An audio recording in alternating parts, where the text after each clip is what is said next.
this opportunity.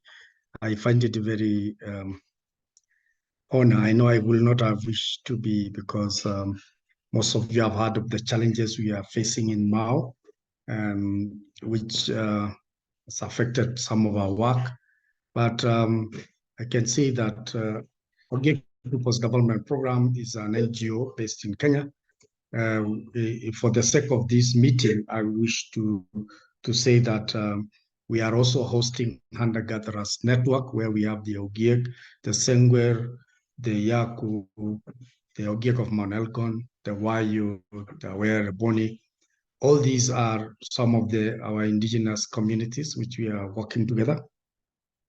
And when we discuss about agroecology for us and how we can begin to strengthen this particular subject, we see it in a broader perspective, where we look at it as not only food for us, and we see it in a broader way, because everything we do, we link it to our land and tenure system, where land is key, because without land, you cannot really produce food, or you may not be able to achieve whatever.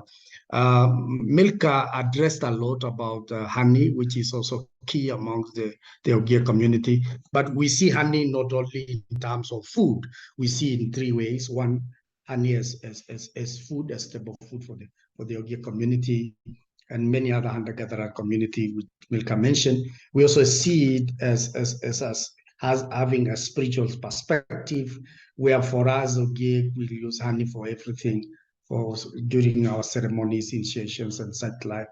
And also, we use it as medicinal. In most of medicines done by Ogiek, we use honey, and there are different types of honey, from the stingless bees, and from the other type of bees, which most of you know about it. And then, of course, we also see it as beekeeping as a way of climate change. Is a very sustainable climate change mechanism, and it has really been used. But for us, when we are trying to stabilize, because Agroecology Fund has supported us with the Yaku and the Sengwer and the Ogiek of Mao, and we have done a very nice report, which we'll be releasing in months' time, which it has documented.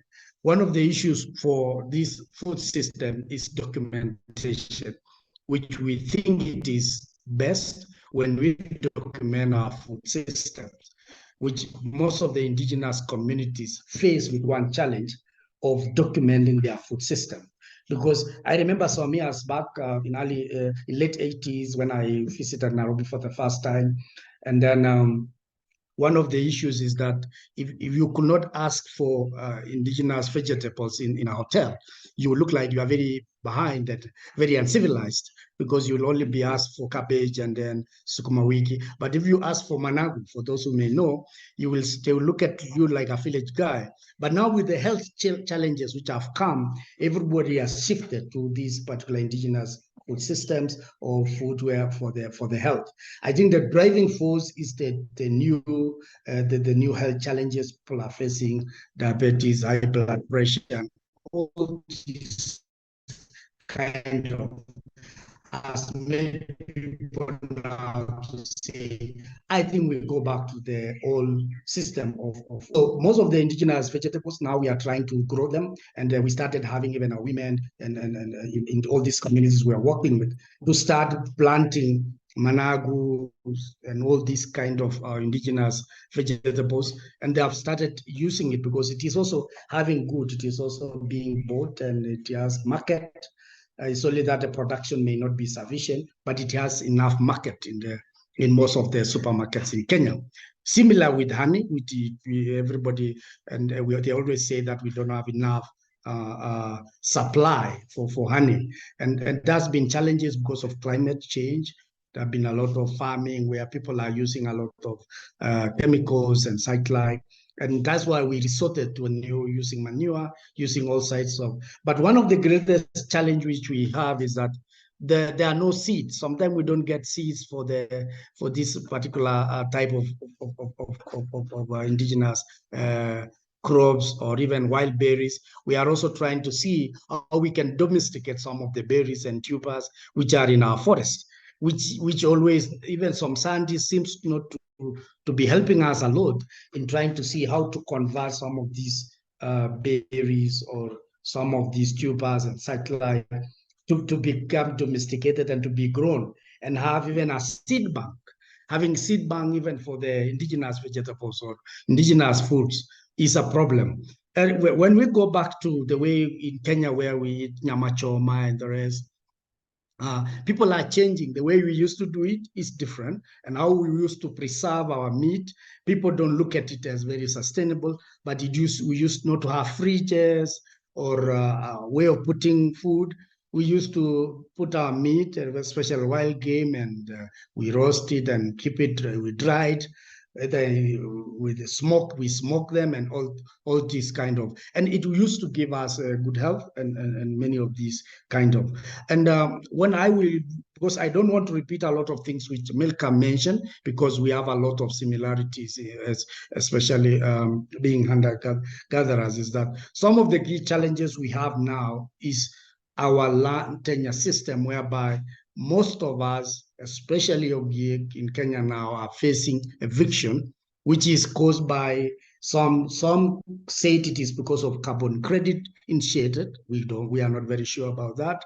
We have also a lot of issues, but Kenya wants to become a climate champion. It is affecting us negatively. But maybe I didn't want to discuss much in this particular forum, but some of you have been giving us solidarity messages, which we have been facing as indigenous peoples here in Kenya. And I'll also say that we need to do a lot of documentation. We need to also see how much research has been done on food systems, how much information has been given, and the way people are taking in indigenous knowledge as a way of even promoting our food system. Because if we don't promote the traditional knowledge or the knowledge of indigenous people, we might have challenges. So because many people, even when you tell people we can use manure, I remember telling our people, say it takes time. We want things which grow fast so that we can sell to the market and do this using this kind of. And then when you go to most of the agricultural places and ask them, do you have seeds for this particular kind of plant for use? They say, oh, those one we don't. They are not within the one we are supposed to be doing for research, because there are some having seed places where they keep a lot of seeds for their whatever. So as I close, I will, maybe because of time, I have a lot of stories to tell you. There is a lot to be done on conservation and restoration. And until we do that, we'll still have challenges in how we deal with our food system, because otherwise we will theoretically do things and theorize the agroecology. Because one time I was with some government officers and they say, what is this agroecology? We don't believe in it. It is just changing some wording to another one, but this is how it should be. But one thing I will want to support Agroecology Fund is the interest to really support a traditional food system, especially the trying to encourage indigenous knowledge as far as food systems are concerned. So above all these, so when we are evicted in our lands and thrown out, it is one of the issues is you are killing our food system. You are killing the future of those indigenous peoples when you remove them within their own ecosystem. I close it there. Thank you. Ooh, our hearts are with you and your people, Danielle, and thank you so much for sharing that story. And yes, we have been trying to mobilize solidarity with you over these during this present crisis, which we know has been going on for a very long time, as Ogiek and other peoples fight to protect their territories, their seeds, their food systems. it's a struggle that requires a lot of internal work in your communities, but also a lot of international solidarity, and we are with you. Thank you. So thank you, Daniel, for joining us from Kenya. And we now are going to move over to the Americas. And we're really pleased to have with us this morning, Maria Pedro. And Maria Pedro is from the Ualalense Women's Association for Pishkan Konob Development. She's joining us today from Guatemala. And her organization works with a network called the Alianza Mesoamericana de Pueblos y Bosques. Maria Pedro has been working to support the strengthening of agroecological farming practices based on ancestral Mayan knowledge for the past 15 years. And we're really pleased to have you with us today, Maria Pedro. So I want to turn the microphone over to you. Thank you so much. Please go ahead. Adelante. Muchas gracias. Buenos días a todos los coordinadores y coordinadoras de este evento webinar, también a las compañeras y compañeros panelistas. Reciban un saludo fraternal. I send you a warm greeting in the name of Maria Pedro from Santa Eulalia area in Guatemala. For me, it is also, I'm very happy to listen to other brothers and sisters with a wide experience and ancient knowledges and how we are preserving them, practicing them, and also spreading through our communities. In the first place, I'm going to speak to you, but I'm going to have the opportunity. I'm going to show you a general summary on how the women seeding systems in Mesoamerica. Something very important here, that we as women is our spiritual connection with Mother Earth, the cosmovision of our ancestors, and the respect for the forest spirits, how everything is related. Also solidarity, we plant collectively and we share the harvest. And also the moon, we link also all the family members in the planting, and we all work together because we know how to harvest. We also depend a lot on the moon. We observe the moon phases and the change in weather to define the harvest times. That is how we have been working, we women in our regions, and how we recover and we exchange native seeds.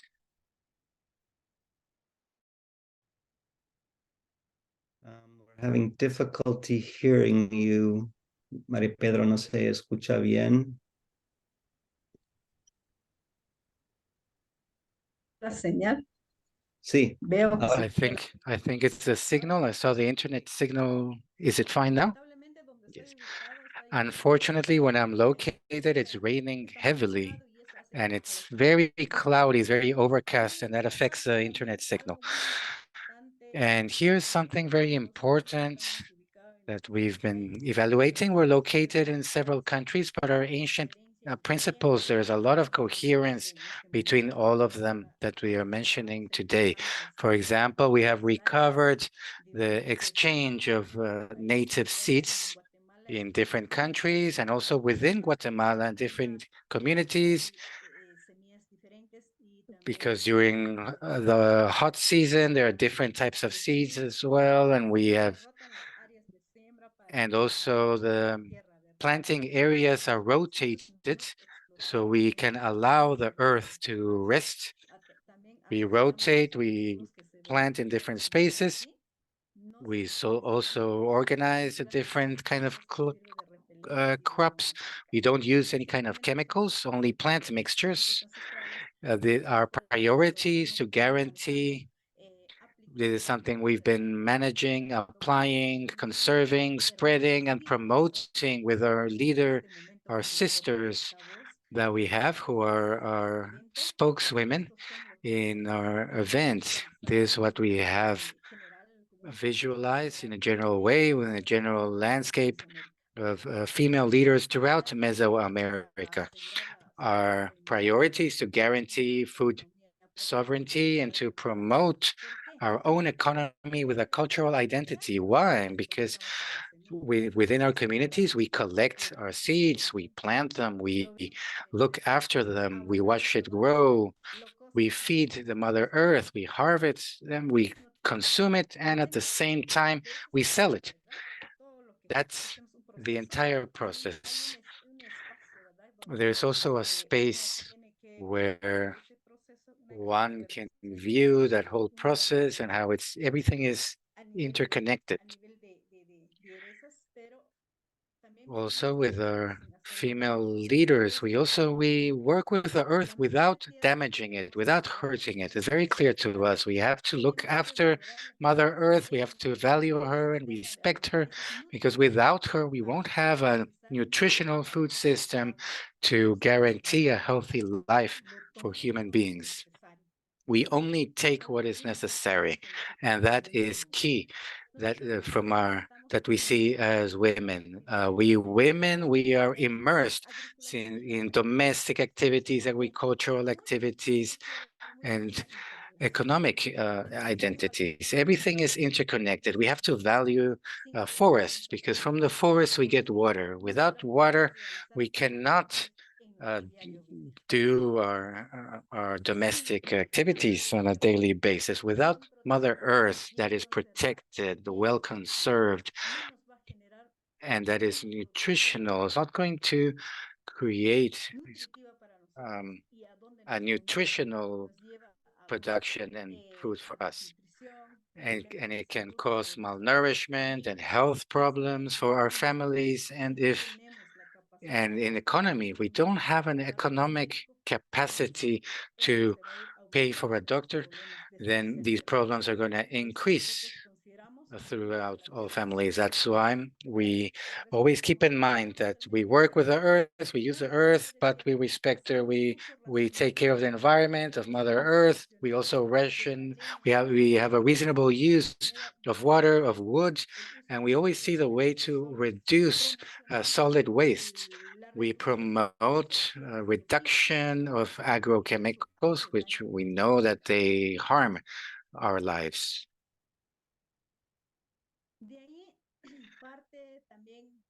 From there, we also include own experience. Our slogan is change has to start with us, brothers and sisters. We have to be convinced that agroecology is the ideal that we have to practice, promote, appropriate, empower, because it's good for us and for all the brothers and sisters who are hearing us today. From my point of view as a woman, from our consciousness, we have implemented family gardens to guarantee a nutritional nourishment. Everything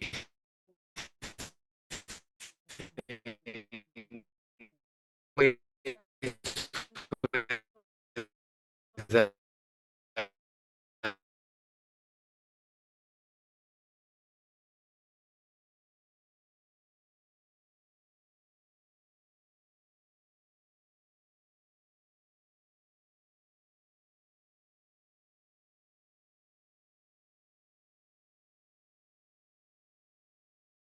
Ya solo lo voy a ir a cortar, como vemos la fotografía, ¿verdad? Voy a ir a cortar y voy a preparar una sopita bien rica. Here in the photo, I can make nice soups with this, a nice tortilla, and share with my daughters, my children in the family.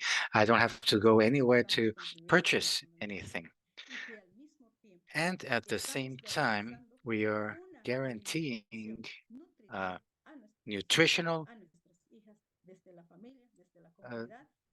nutritional food for our families, for our community, and we're promoting it from our own community, our own organization. We also produce our own repellents and fertilizer in an organic way. I also want to say that we have, for example, pigs, rabbits, chickens, hens. What must we do with them? We take all of their droppings and we make fertilizer from there. And also we have plants, native plants. We take black soil, also broth that is left over from the kitchen, and we create all different kinds of organic fertilizers with these ingredients.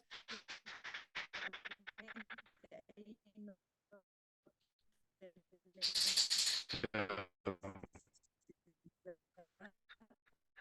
practically, we don't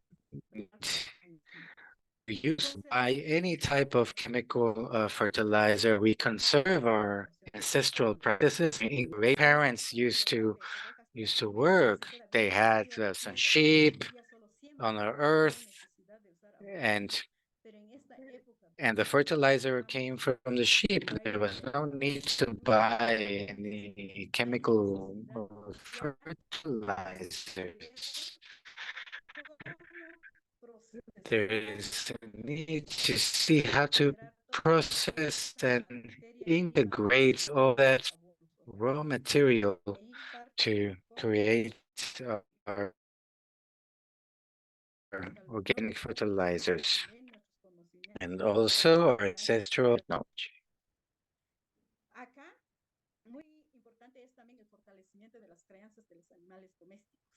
Here, it's very important also to strengthen domestic animal breeding, such as hens, pigs, sheep, ducks, rabbits. We use all this organic fertilizer that comes from them as part of an organic fertilizer process with our domestic animals. Currently, it's also often spoken about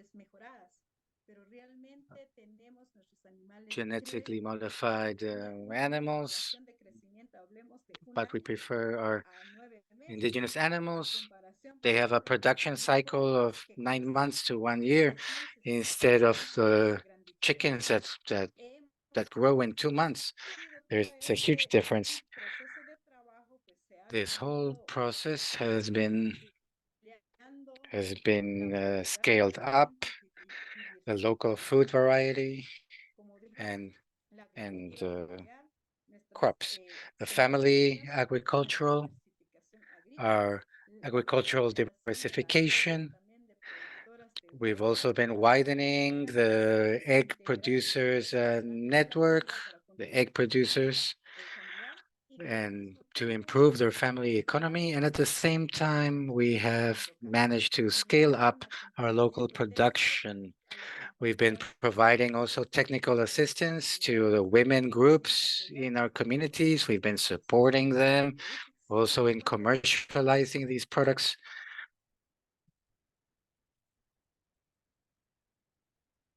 We may have lost Maria Pedro from Guatemala. She mentioned that there's a big rain there, which was interfering with her connection. So let's see if she'll join again, and we'll put her back on if so. Or Tamara, no sé si estás ahí. I think they have the same connection. She was joined by another colleague. Okay. Hola, sí, vamos a ver qué pasó. Hi, yes, we're going to see what happened. Perdón, se va la señal. Hi, Maria.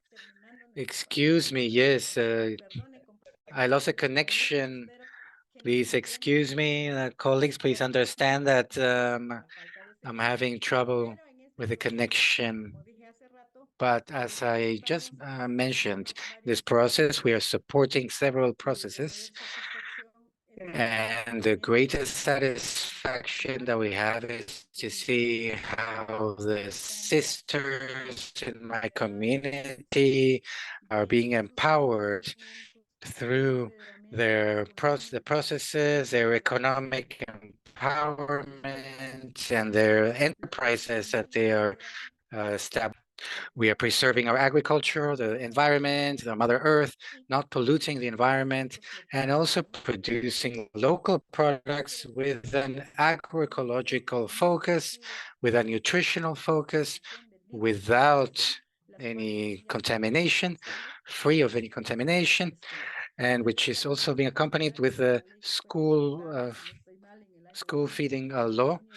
This started in the year 2017 in Guatemala.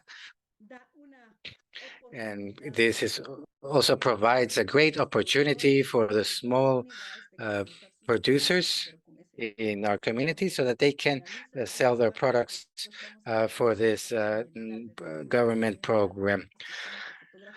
Now I'm going to show you some photos of our actions that our women have been undertaking.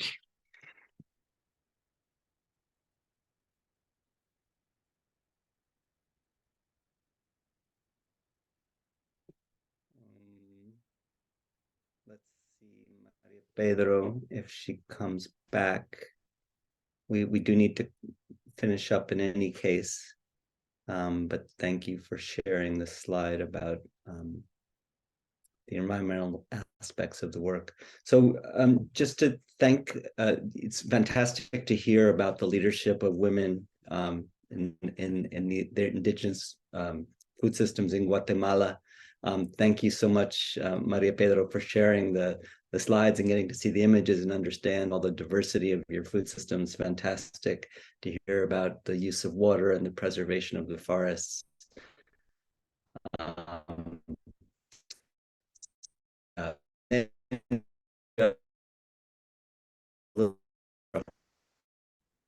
Please, if you can, please go ahead.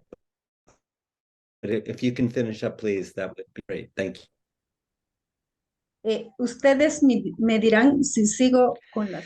Yes, you can tell me if I go on with the other slides, or is my time up because of the internet, losing the internet signal, because I respect the whole team so that we can also have the same time for our interventions.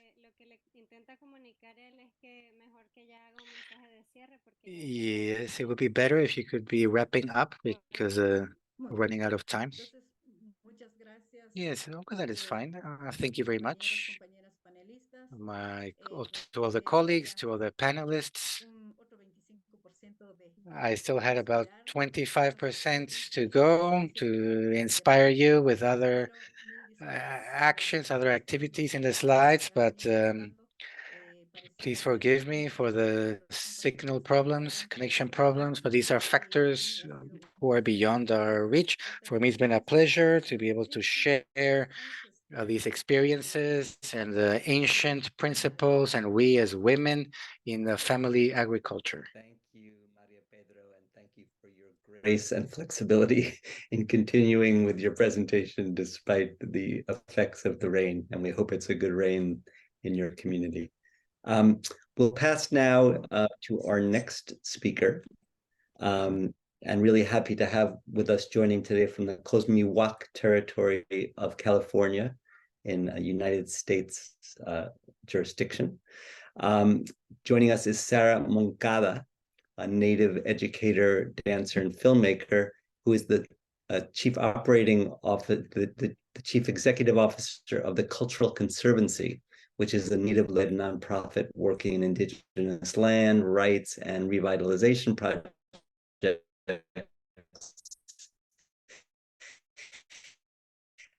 And cultural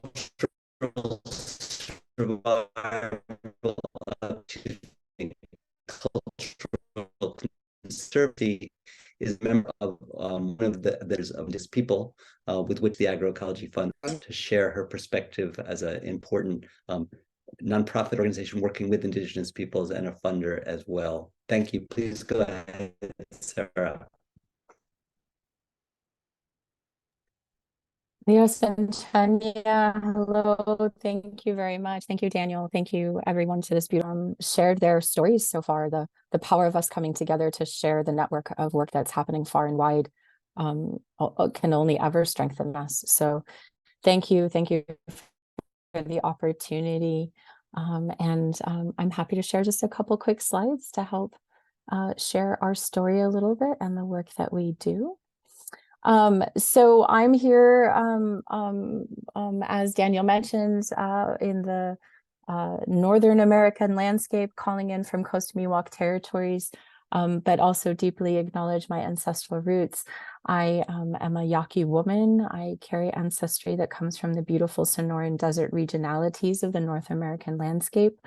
Before a human being picked up a piece of paper and a pencil and drew a line and called that an international border, and part of it the United States and the other part of that Mexico, that's home. And we are now considered a borderland tribe, working with both governments to try and figure out the complexity of what it means to be Indigenous peoples in this landscape. I am very happy to be a part of the Circle at the Cultural Conservancy. As Daniel mentioned, we are a Native-led nonprofit organization. We are an intertribal organization, meaning that the circle of our team and our people represents the diverse population of Native people from across the American continents, what we lovingly call Turtle Island. And through that, very honored to represent those land systems. The work of the Cultural Conservancy, though complex and varied, is also somewhat simple. We are focused on the revitalization of Indigenous lands and ancestral landscapes and ancestral people, and connecting those lands and those peoples so that knowledge systems can thrive in whatever system those folks choose. This is just a quick little version of our landscape. Everywhere you see a dot is somewhere we have projects. We work both regionally, nationally, and internationally on programs that are in direct partnership with communities on the ground. Everything that we do stems from our connections in community and listening to those needs rise, and then figuring out how we might be meaningful in helping in those systems. We work in everything from language revitalization to Indigenous agricultural work to Indigenous media making as a way to share storyscapes. And it's been just deeply wonderful. On the ground where we are in our local ecosystem, honoring the lands beneath our feet, that first dot you see in that lower circle there is the very tip peninsula of the San Francisco Peninsula in the Ramaytush Ohlone language. The Ramaytush Ohlone people are the ancestral peoples of that space. San Francisco is in her original language known as Yalamu. And that we have our offices established there since 1985. We've been in business for almost 40 years now.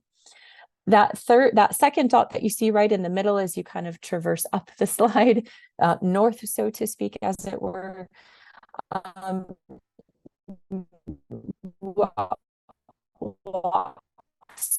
towards one of our larger partnership projects.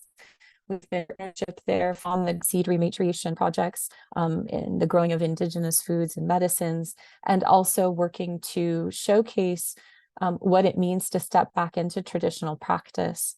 What we all know when we're working inside of our food systems is this awareness that we're actually working in cultural practice, that we are returning land-based practice people to land-based practices, and the revitalization of those systems that can include everything from remembering foods and seeds to songs and languages to old systems of original instructions to the prayers that we give to the sky at night.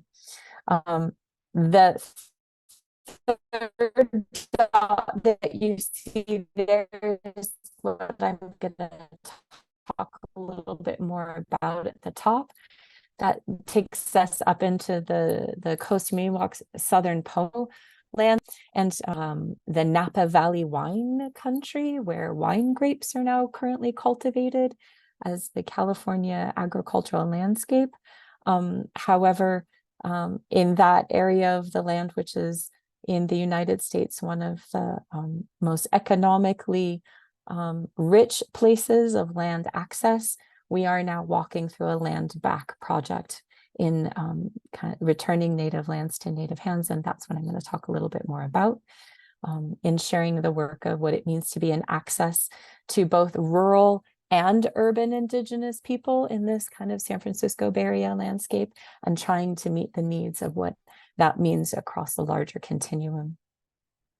Our work, first and foremost, is grounded in Indigenous principles of saying that no matter what we do, first we restore the land. First, we return mother back to what she needs to be. Our first step is to, anytime we walk into a land project, sit with community, sit with those tribal elders who maintain that tribal ecological knowledge in that space, and ask for what it means to restore the landscape. Once we restore that landscape, we understand what we mean when we go into wild forest food cultivation or more agro-business style food cultivation, whatever that system is for the tribal group working inside of that system, we say has the right to determine what they want. And they have the right then to establish what it means to move that project forward, and we're there to support that system. This is that second landscape I was talking about, or that kind of first community garden project. I love to talk about that community project because it is a reflection of what it means to have small but mighty work. And I never want to talk about native land access being small in a way that diminishes its capacity or its power. Because what you see here is really only a few rows of cultivation, but we've been able to bring the intertribal native community of the San Francisco and Oakland urban landscape, who are often sitting inside of little to no access to food. Sometimes the only meal that those families can get that day is when they send their children to school and they get a school lunch. And so what we have is an urban accessible food project where we can bring community out and we can plant traditional seeds, and we can say, this is a traditional food, and this is not McDonald's, this is not Burger King. While we understand the role that those foods can play in making sure that you're not starving and going hungry, we also want to reintroduce you back to your indigenous foods. And what you see right there is a young man eating a squash, and that's because that young person had never eaten a fresh vegetable before. And we were able to introduce them for the first time to a non-fast food, indigenous cultivated traditional food of that person's ancestral story, and have them eat it for the first time, harvest it, and then take it home with their family to share into their food systems when they got home that night. It was a pretty powerful moment. So what does it mean to return land back on a larger scale in the Northern California landscape? It's almost impossible. And what we realize is that inside of the United States, Indigenous land access is a very hard conversation, as it is everywhere around the world. And we're very, very honored, and I get goosebumps even when I talk about it still, to have had the opportunity to walk through a land access project ourselves. It's important for me as an intertribal organization and as a Yaqui woman who recognizes that the land beneath my feet are not my home base. I'm a guest here. That when we had this opportunity to walk through a land back project, our first instinct was not to accept it ourselves, but was to actually work with this landowner, return the land back to the traditional people there. The traditional people of the ground that you're seeing here in this Sonoma County landscape, which is currently known now as Sebastopol, is the Federated Indians of Great Rancheria. And we contacted them and worked in good protocol to try and return this project to their landscape. And through good conversation and through many conversations and meetings, for their own reasons, they had capacity problems at that moment. They had their own hands full with a land project that they were trying to work through. And so they looked at us and said, could you please? And we had never considered the possibility of being a land-based organization. But as a Native woman, when you get the opportunity at your feet, You're not sure that you can say no to land. And you're worried that maybe your ancestors might start poking you at night, a little like this.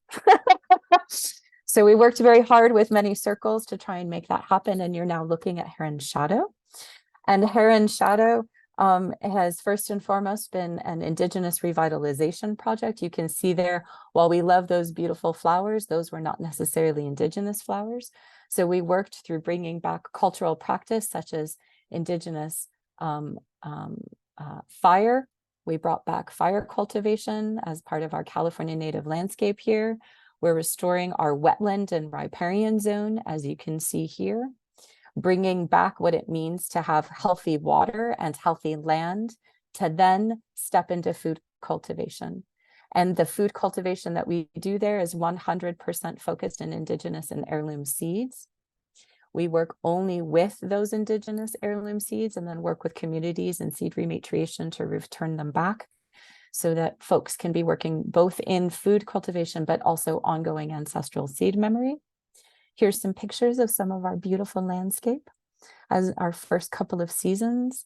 We are focused in Three Sisters agriculture, corns, beans, and squash, but as our beautiful sister, Rowan White, an incredible Mohawk seed keeper woman, has always said, the fourth sister is whoever's in season.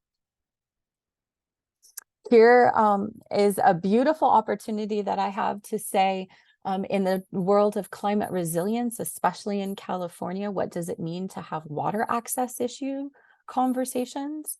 What you're looking at the right there is the marriage of traditional ecological knowledge with Indigenous food cultivation. That squash yield was dry farmed just before we had our first real rains in over 50 years in Northern California, which was the last winter, 2022 to 2023. That squash yield that you see there was dry farmed in 2022. She was planted seeds directly into the ground, watered once, and then we walked away. And there she is. What you see there is our local Indigenous chef, Chef Crystal Wapapa, who is now a James Beard Award chef, who helped to open the first Indigenous restaurant in Oakland, California, right there in the Fruitvale. And we are very honored to be a partner. Chef Crystal takes our squash and she serves it through her food in her Indigenous Food Systems restaurant. And then her team saves squash seeds, returns back to the field, and we invite her chefs and her team to come and grow their own food now that they are serving in their restaurant. It's a very wonderful circle. We also have the capacity to go out into the food system with food boxes. Through all of the work and food that we grow, we do not sell it. We have decided that we would like to try and change the economic conversation of food. If we have that small power inside of our small communities, we like to say that we are growing food because people are hungry. We're not feeding them because they can afford to buy it. So all of the food that we grow is 100% donated out to our communities. We also, now that we are established as part of that Napa and Sonoma County agricultural large system, are working with community partners there to also donate food to us. And through that deep partnership, we're now donating about 16,000 pounds of food every year out into the San Francisco Bay Area intertribal communities to feed families. It's very wonderful. This is some of our team and all of our community doing work. We are 100% donation based. So we're always looking for good support. And that support is not just through the wonderful and incredible funding networks that we're working to try and help raise the awareness inside of those Indigenous funding networks with incredible partners like Indigenous funders, International Funders for Indigenous Peoples, IFIP, who's one of the beautiful partners in this circle today, but also through the help of many hands. So as we work in land projects, we're also open to volunteer work. You're all invited. Please come to Northern California to Heron Shadow. We could use your hands on the land. Please come and hang out with the trees and plant some seeds and help us grow food for community. Some of our deep sharing, we also are committed 100% to education. We want intergenerational knowledge sharing happening everywhere we can look. Anytime we are stepping into land practice and cultural reconnection, We have our young people there with our elder people, so that we are working in intergenerational knowledge exchange, and that is grounded in traditional ecological knowledge exchange as a priority moving forward. Thank you, everybody. I wanted to leave that up for as a quick minute too. The Native Seed Pod, part of our educational sharing is we opened up a podcast. So you can go to the Native Seed Pod and listen to us sharing with our community partners, the wonderful voices and networks of the circles that we work together. I'm sorry, I dance and move a lot. As Daniel mentioned, I'm a dancer. So please join our incredible hoop dance. Join the many hoop dances of the circles that you're seeing here on this incredible knowledge sharing network. I'm just really honored to share our little story with you guys today amongst the incredible work that's being shared here across the globe. So thank you, everybody, very much. Look forward to our ongoing connections and supporting each other moving forward. Wow, thank you so much, Sarah, and especially for that kind invitation to join your circles as well, and let's join all of our circles together and celebrate and work. So thank you. Really great to hear about all of the returning native land, native hands, the restoration of the land itself, but the restoration of rights and food systems. And thank you so much for that example and sharing your work. We're going to turn now to question and answer, and you can see on your screen that there's a place to do so, and we have quite a bunch of interesting questions and comments in there, and I'm going to dig into that so that we can talk about that a little bit and ask our speakers to respond to your inquiries. But before I do, there's a couple of people that have joined the webinar this morning that I wanted to recognize if they're able to connect. That we wanted to just give a couple of minutes to. So as I recognize you, if you can just speak to her just a couple of minutes, because we wanted to bring in your perspective to this conversation. And the first person I wanted to bring in, and I mentioned her at the beginning of the talk of the conversation today, is Isapi Rua, who is involved in many initiatives and is a member of the Red Tejiendo Historias, which is the Weaving Stories Network, which is the largest intercultural journalism community in Latin America. And she covers issues related to indigenous people, climate, food sovereignty, and rights. And so, Isapi, I was wondering if you could just share with us a little bit about your work. And again, as I mentioned, folks, Isapi is going to be working with us to do some journalism about this gathering today, so we can share the stories that we've shared with one another with a broader audience. So please go ahead for a minute or two if you're able to unmute, Isapi, and speak with us. Sí, gracias. Yes, thank you. Yes, I have identified several convergence points through the experiences that have been shared from Bolivia with indigenous journalism. We are rescuing these ancient knowledge systems, which are interlinked with other systems, with educational system, with a traditional medical system, with a spirituality, which is linked to the entire management of natural resources in the native territories in Bolivia. We have several laws which guarantee the rights, not only of the indigenous peoples, but of Mother Earth, but are many challenges to face, and also the power to recover a recognition through the registering, not only we must register and create narratives through journalism so we can weave the dialogue and regarding agroecology knowledge, but also to make the new generations aware, the new indigenous people who have migrated to urban centers, and due to the pandemic, they have returned to indigenous territories. We help them to recover in indigenous medicine and to recover food systems which were almost lost amongst the communities. So I also believe that the challenge for indigenous journalism is to recover spiritual practices and be able to weave them with other knowledges and dialogues of science, because food systems also are need to include and need to challenge with technology and climate change. Currently in Bolivia, we're facing forest fires, which are devastating several forests, which are within protected areas and natural reserves, or within indigenous territory. The impact has been devastating.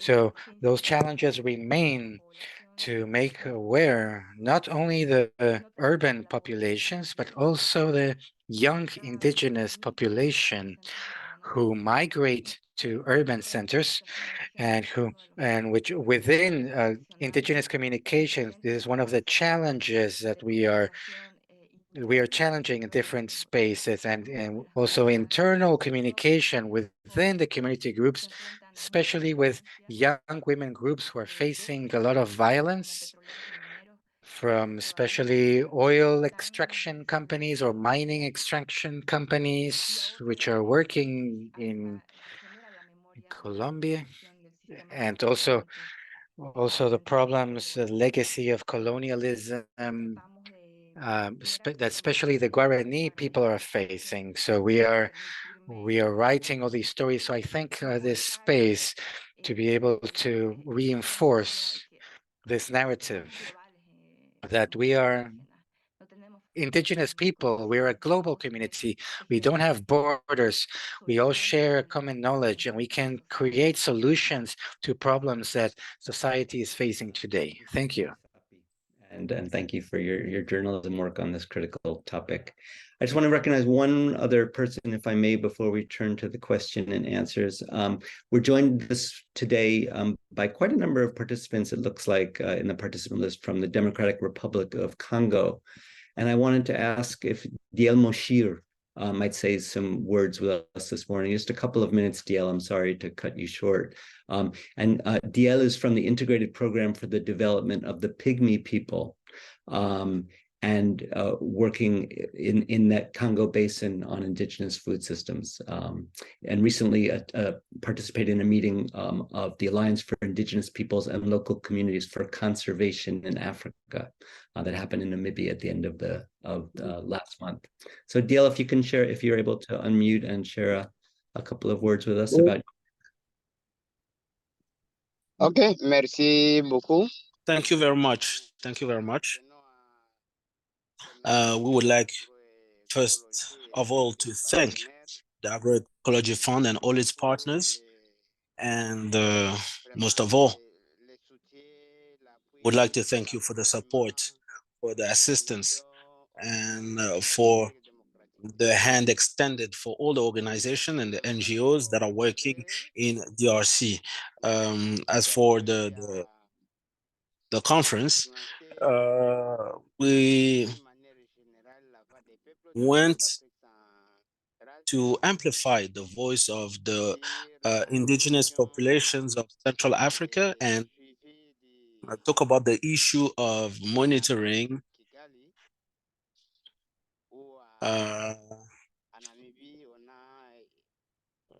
the area. And in Namibia, we had to reflect upon how we could be able to establish a dialogue or framework for dialogue on biodiversity and conservation, as well as ecology and sustainable food systems. And it comes in the line of the summit of the three basins that took place in Brazzaville, that was organized, and that was an opportunity to amplify the voice of the indigenous people while creating mechanisms and recognition for the space and lifestyle of indigenous people. We could also consider the opportunity to optimize the carbon markets, but it had to be done while considering the perspective of the indigenous people when it came to protecting environment and agroecological systems. That was a great time for us in order to because we could share with different indigenous people around Central Africa, and there was a whole strategy that was put together, a strategy that is ongoing and that facilitated the fact that we could organize the forum, the first forum of indigenous women communities in Central Africa with a roadmap. And we are following the steps by steps in order to understand challenges, accomplishments, as well as the efforts that are made by women around the area of conservation, sustainable food systems, um, protection of biodiversity, and so on. So these two events, these two conferences were a great success, because when it comes to Central Africa, um, where we see the different countries of the Congo Basin,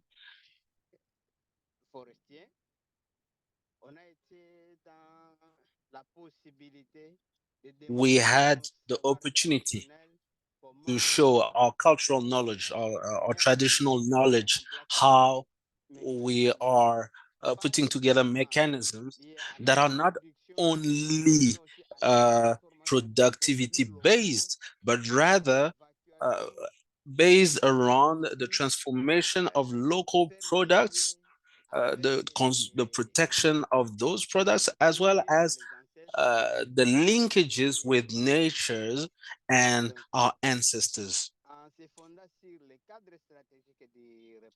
So just based on the strategic framework, we were able to exert influence and make it so that the strategic framework could take into account the level of spiritual knowledge and traditional knowledge of the indigenous people that are hunter gatherers, as well as fishing communities, and all of these things could be done in a mindset that is respectful of the environment. Most of the communities have developed methods and ways around this, and we have seen it in Namibia and Congo Brazzaville. Indigenous people protected and keep protecting the environment, and their added value needs to be taken advantage of. Thank you so much. I'm sorry to have to cut you off. We're just nearing the end of the webinar, but really appreciate your words from the Democratic Republic of Congo. Thank you. Merci beaucoup. We're going to turn to one more colleague who has joined us from the Amazon in Peru. I'd like to recognize Ronald Suarez to speak with us for a minute or two from the Pueblo Shipibo in Peru. Please tell us a little bit about how the drought is affecting the indigenous people's food system in the Peruvian Amazon. Thank you so much.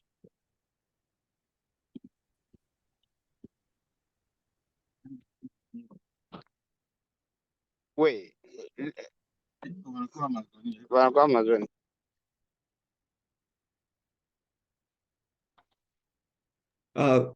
Ronald, please go ahead. You're able to unmute.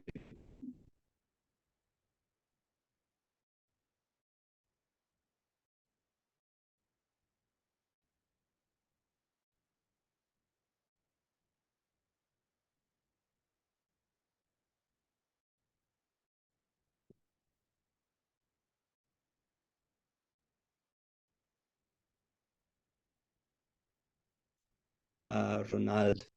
Well, I'm pleased if you're able to use the question and answer tab in your screen. And we have many very, very interesting questions that I'm afraid we won't really have time to get to, but I'll take a quick glance at them and mention some of the topics, and we'll turn over to our questions about the term agroecology and its relationship to Indigenous peoples' food systems. Is it a limiting term or a helpful term? There were questions about an important Indigenous peoples network called the ICCA Consortium, about its role in working to advance Indigenous peoples' food systems. There were questions about the Plants Treaty within the Food and Agricultural Organization of the UN. How is that helpful or not? More curiosity about saving seeds and how that's done. That was a question specifically for Danielle from Kenya. There was a question about policies that we can all support for Indigenous peoples' food systems. We are joined by a number of colleagues from India that were curious about millets and how millets appear in other Indigenous peoples' food systems, being such an important crop in India subcontinent. There was a question about beekeepers and how beekeepers are organized. We heard from Danielle and from Milka about the importance of beekeeping. There was a question about a notable shift in many Indigenous peoples' food systems from traditional patterns to more commercial and cash-oriented, and whether that's a common observation or a common characteristic of evolving Indigenous peoples' food systems. So there you can see tons of really fascinating curiosity, and I didn't manage to get through the whole list of questions. But with that, I want to turn over to our speakers again to maybe just share some closing comments with us in light of the questions, in light of what they've heard from their colleagues from other territories.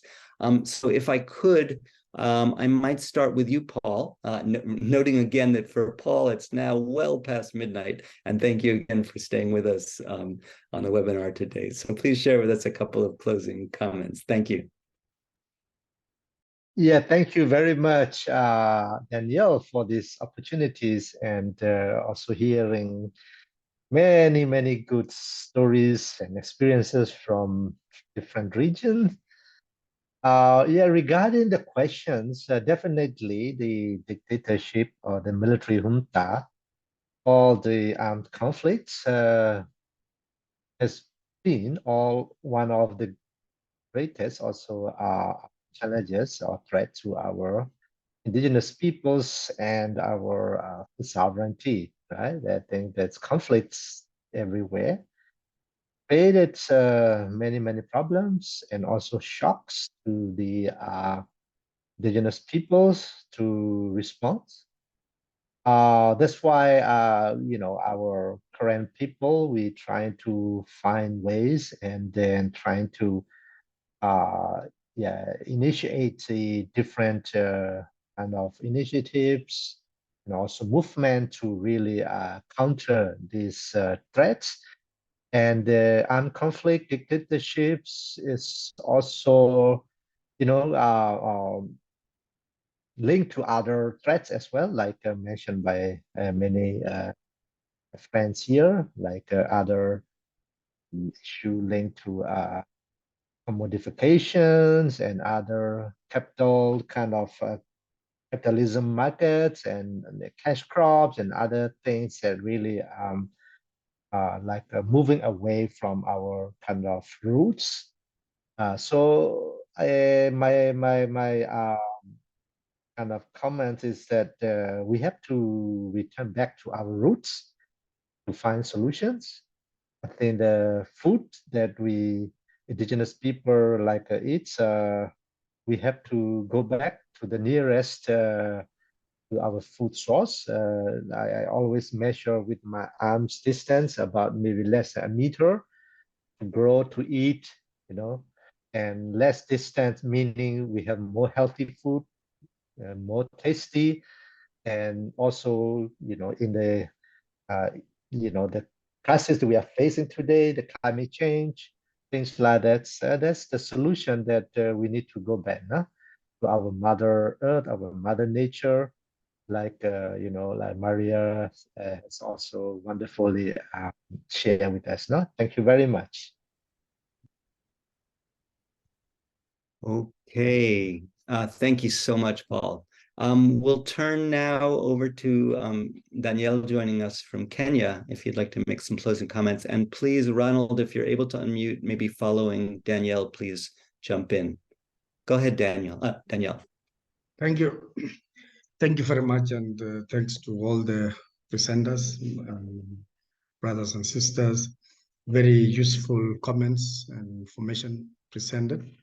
One of the things which I saw, one of the questions about land tenure for indigenous peoples, that how can we help to support IPs ensuring land tenure? I think it is something which can only be done if we begin, especially to the investors, to be able to have some safeguards for indigenous peoples, so that whenever they're investing in our countries, whether it is a blue economy or blue carbon or whichever, they should be able to understand and respect the rights of indigenous people in their territories.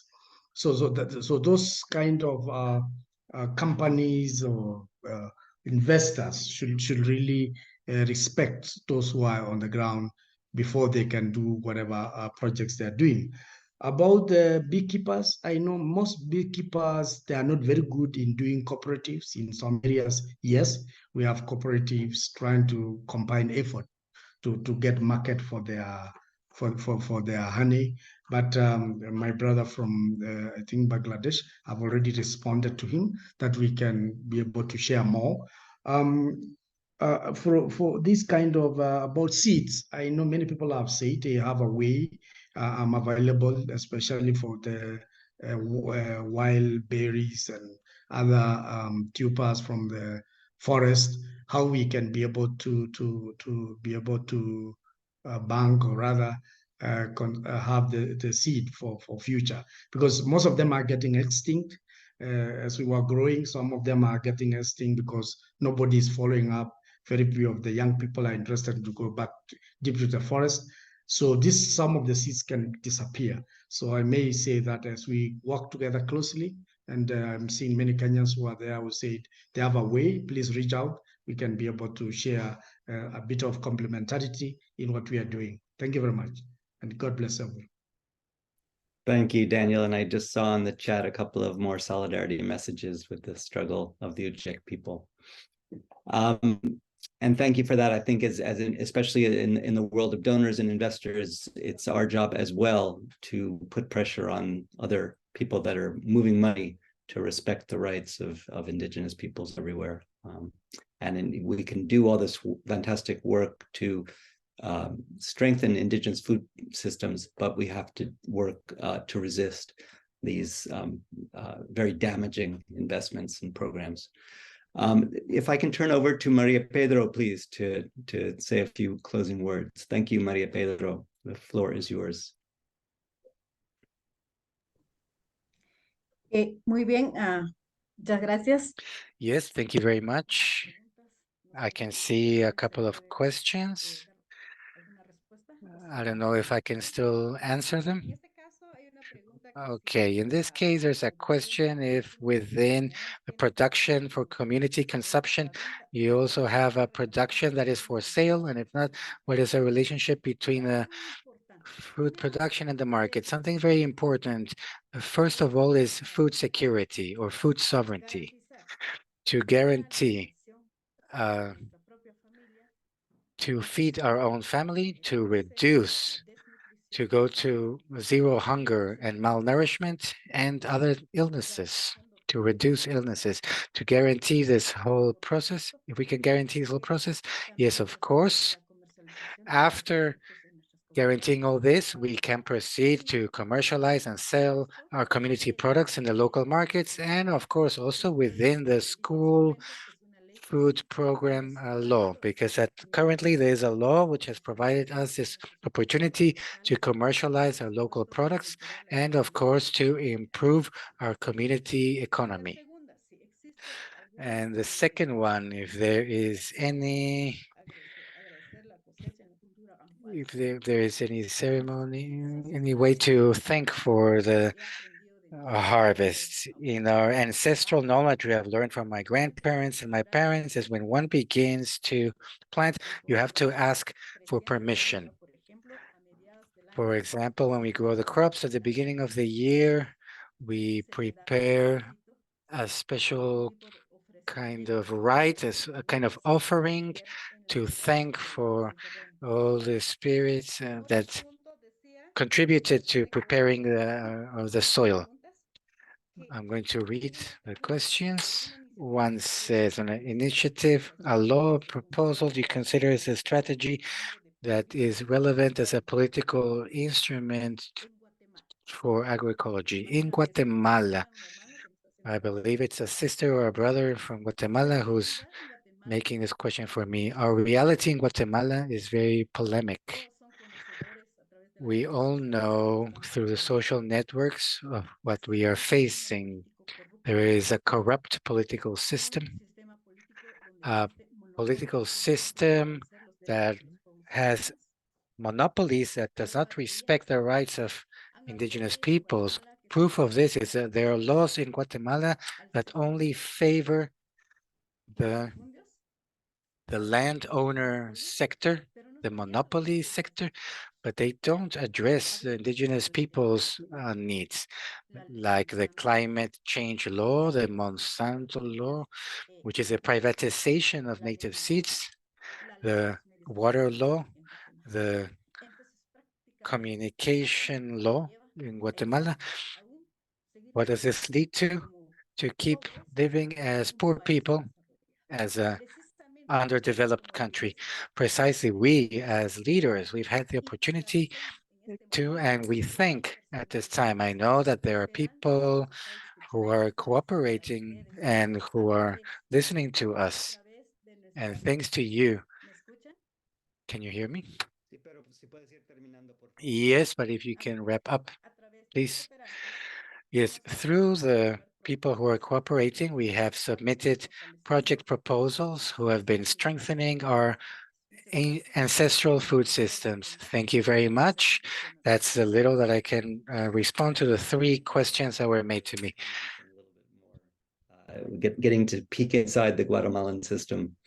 And please, let's turn over for a last word from Sarah Moncada. Please go ahead, Sarah. Thank you. I want to be mindful of time. I know we're right up against the end of our time together, so I'll just keep my last comments to just deep and profound gratitude. Thank you for the opportunity to connect and share. Thank you for the opportunity to expand our networks and our resources and our capacity to understand one another and celebrate the incredible work that's happening in Indigenous communities. I hope that we all continue to invest and support in these small, big, medium, and every other sized projects that come out, because each one of them is profound, even if we're just meeting the needs of you know, a young farmer trying to understand those systems for the first time, or feeding a community of thousands. Each step of those is an important step. So thank you to each one of us who've come here today to share this good morning together. Thank you, Daniel. Thank you, Agroecology Fund. Thank you, IFIP. Thank you, everybody. May we all continue our good work together. You said it all, Sarah. Thank you so much. The Agroecology Fund is deeply honored to be able to accompany Indigenous peoples in their work to strengthen their food systems. So we thank all of you for your important work, and we look forward to our continued close connection as we work in solidarity with one another to do the work that we all need to do. So with that, I think we will close this session, and thank you so much to our participants from all over the world. Some of you who stayed up quite late to join us to be part of this conversation. Yes, people asked, we will be sharing presentations and the recording. And as I mentioned, Isapi will be working on an article with us. So we will be in touch, and we look forward to being in touch and strengthening our connections and networks with one another. Have a good morning, a good evening, a good night, and we'll be in touch next time. Be well. Goodbye.